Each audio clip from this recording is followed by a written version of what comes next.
Ne croyez pas que je sois venu pour abolir la loi ou les prophètes.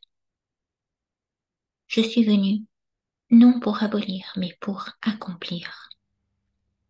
Car, je vous le dis en vérité, tant que le ciel et la terre ne passeront point, il ne disparaîtra pas de la loi un seul iota ou un seul trait de lettre, jusqu'à ce que tout soit accompli.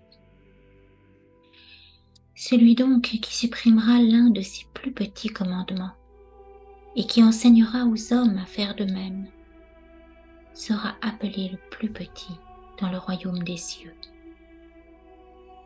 Mais celui qui les observera et qui enseignera à les observer, celui-là sera appelé grand dans le royaume des cieux. Matthieu 5, 17. Oui, les évangiles sont l'accomplissement et le couronnement de la première alliance, ou de ce qui est sa fleur, les écrits prophétiques et mystiques. Mais ils ne la nient pas, ils ne s'y opposent pas. Dire le contraire, c'est trahir la parole de Dieu qui ne peut se contredire. Satan seul est divisé. Jésus l'affirme. Un empire divisé s'écroule sur lui-même. Mais le royaume de Dieu est plénitude absolue. Il n'est pas de ce monde, mais il porte le monde, le rend à son origine, à son unité, à son principe, à sa source. Dieu se rit des faussaires, des martions de mascarade. Sur la route de Jérusalem après la résurrection, Jésus accompagnant les disciples leur révéla. Ne fallait-il pas que le Christ souffrît ces choses et qu'il entrât dans sa gloire? Et commençant par Moïse et par tous les prophètes, il leur expliqua dans toutes les Écritures ce qui le concernait.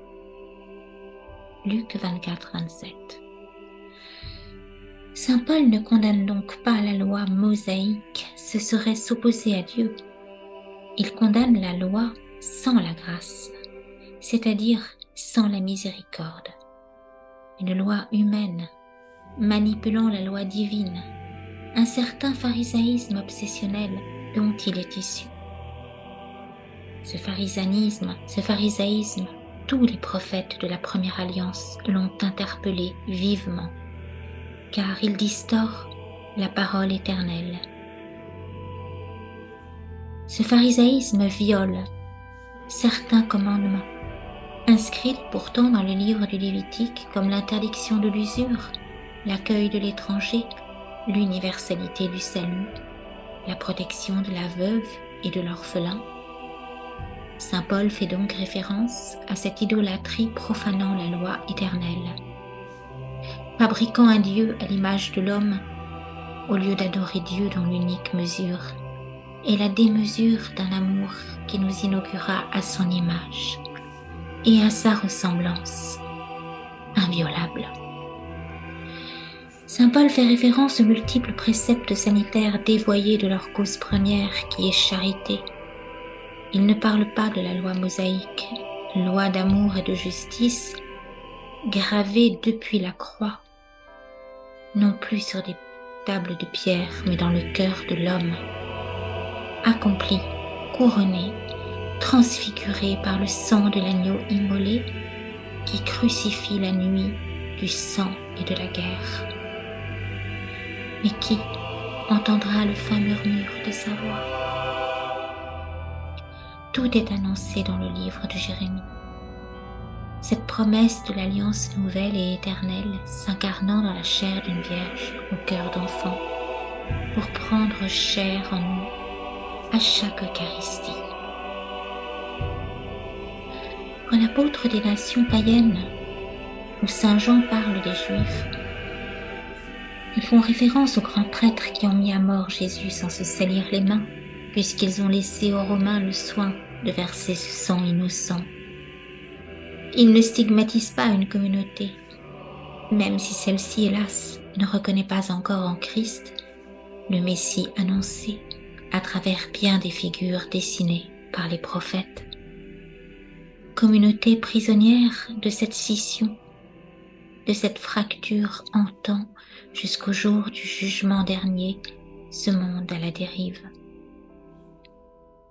Les Juifs désignés par saint Paul ou saint Jean, ou la Samaritaine, et à qui Jésus répondit « Viendra un temps où vous n'aurez plus besoin d'aller au temple de Jérusalem pour adorer, mais où vous adorerez en esprit et en vérité. » Oui, les Juifs sont ces pharisiens empirés au temple de Jérusalem, ne reconnaissant pas son dévoilement, le temple nouveau qu'est le Christ et son corps mystique qu'est l'Église. Car le voile du Saint des Saints s'est déchiré en son milieu, tel un cœur transpercé quand Jésus expira l'esprit, pour signifier que désormais il n'y a qu'un sacrifice éternel, le sacrifice d'action de grâce qui met à mort la mort, tous ces holocaustes, tous ces rituels macabres, les bottes des Baals tachées de sang qu'évoque le prophète Isaïe. Car ce temple saint était les prémices de ce corps spirituel qu'est l'Église, l'Ecclésia, assemblée des croyants, enfants de la lumière nés de l'Esprit, de l'eau et du feu, les nouveau-nés qui reconnaissent en Jésus-Christ, loin, et attendent son retour. Mais, au-delà déjà, saint Paul comme saint Jean le confirme dans le livre de l'Apocalypse,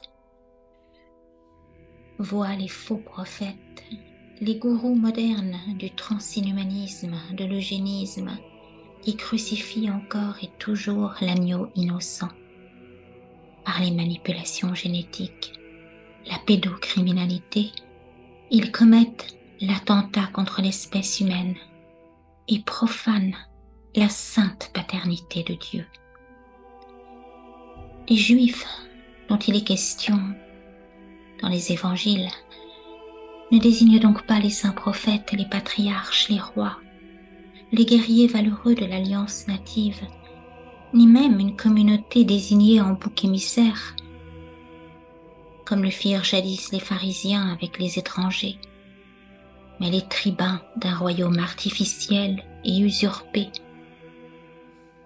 les messianismes terrestres et antichristes que sont tous les totalitarismes, tous les esclavagismes. En effet, comme le rappelle Léon Bloy, la très sainte Vierge Marie, les apôtres, Nicodème, étaient tous issus de la sainte révélation, du sein d'Abraham. Certes, pas seulement de son sang ou de sa race, mais de sa descendance, c'est-à-dire de son cœur, de sa foi et de son espérance. C'est ce que Marie chante dans son Magnificat. Jésus est très clair. La descendance est une descendance dans l'esprit, dans la foi, et pas un passe-droit héréditaire, ni un passe baptismal d'ailleurs, puisque certains tortionnaires furent baptisés. Un baptême sans le sceau de la foi, de l'espérance et de la charité, n'est-il pas comme une timbale qui sonne? Jésus affirme, « De ces pierres, je ferai naître des enfants à Abraham. » Oui, dès le livre de la Genèse, Dieu se plaint de ceux qui sont circoncis dans la chair et pas dans le cœur, l'hypocrisie de ceux-là qui détournent la parole de Dieu pour leur intérêt économique, politique, tribal ou autre, les cœurs de pierre, les sépulcres blanchis qui ne laissent pas le Verbe s'incarner en eux. J'arracherai ton cœur de pierre et j'y mettrai mon cœur de chair, dit Dieu à Ézéchiel.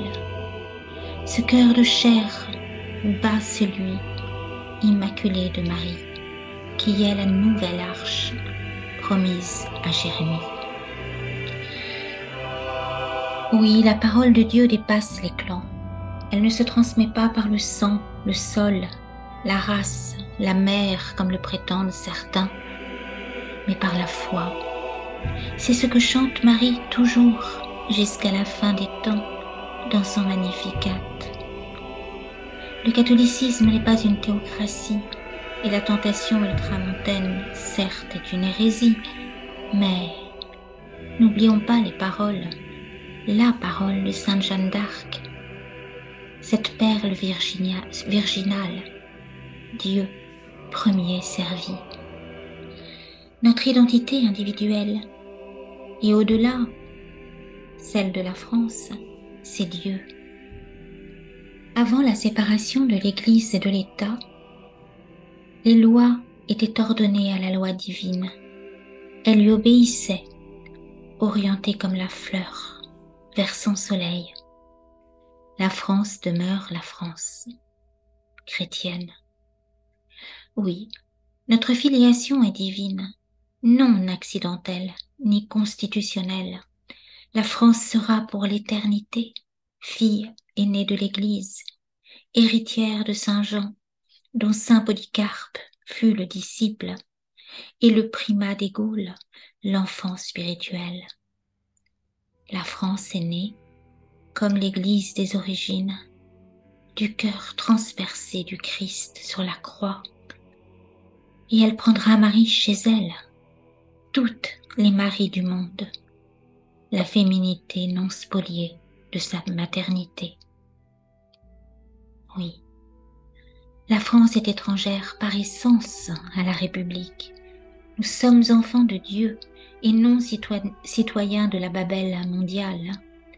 La cité céleste est déjà là, en germe, dans la cité terrestre, pour la transfigurer à la stature du Christ. Non l'inverse. Inhumaniser l'homme, défigurer son visage à l'effigie de César, au label de la bête événementielle. Oui, le christianisme intègre rend à Dieu ce qui lui est dû. Il ne se prostitue pas à César. Nous avons été créés à l'image de Dieu, non à l'effigie de la monnaie et de son empire, l'empire global de l'international libéral. C'est cela qu'exprime Jésus quand il dit « Rendez à César ce qui est à César et à Dieu ce qui est à Dieu ». Ce n'est en aucun cas la justification d'une séparation des pouvoirs qui aboutit, on le voit aujourd'hui, à une constitution monstrueuse s'opposant frontalement et violant la loi divine, inscrivant la mise à mort de l'innocent dans ses droits. Avec le silence lâche et servile de certains qui se disent catholiques et qui ne le sont pas, assemblée de Satan nommée dans le livre de l'Apocalypse, servant en fait les intérêts funèbres de la pieuvre de libre-échange et de la marchandisation du corps des innocents. Le cosmopolitisme n'est pas l'universalisme, il est sa grimace, sa perversion, il est sa négation, car il impose l'uniforme totalitaire. Au contraire, le catholicisme est universel, c'est son étymologie. Il transcende les divisions, mais sans nier les différences culturelles. Il crée l'unité. Il n'y a plus ni juif ni païen. Vous êtes un dans le Christ, proclame saint Paul, pulvérisant tous les communautarismes. L'universalité du christianisme respecte les nations, les frontières, l'altérité et ne viole pas les souverainismes. Le globalisme, lui, encourage le morcellement, l'éclatement identitaire, divisant jusqu'à la mort pour imposer l'identité conforme d'un esclavage indétectable, irrémissible, mondial.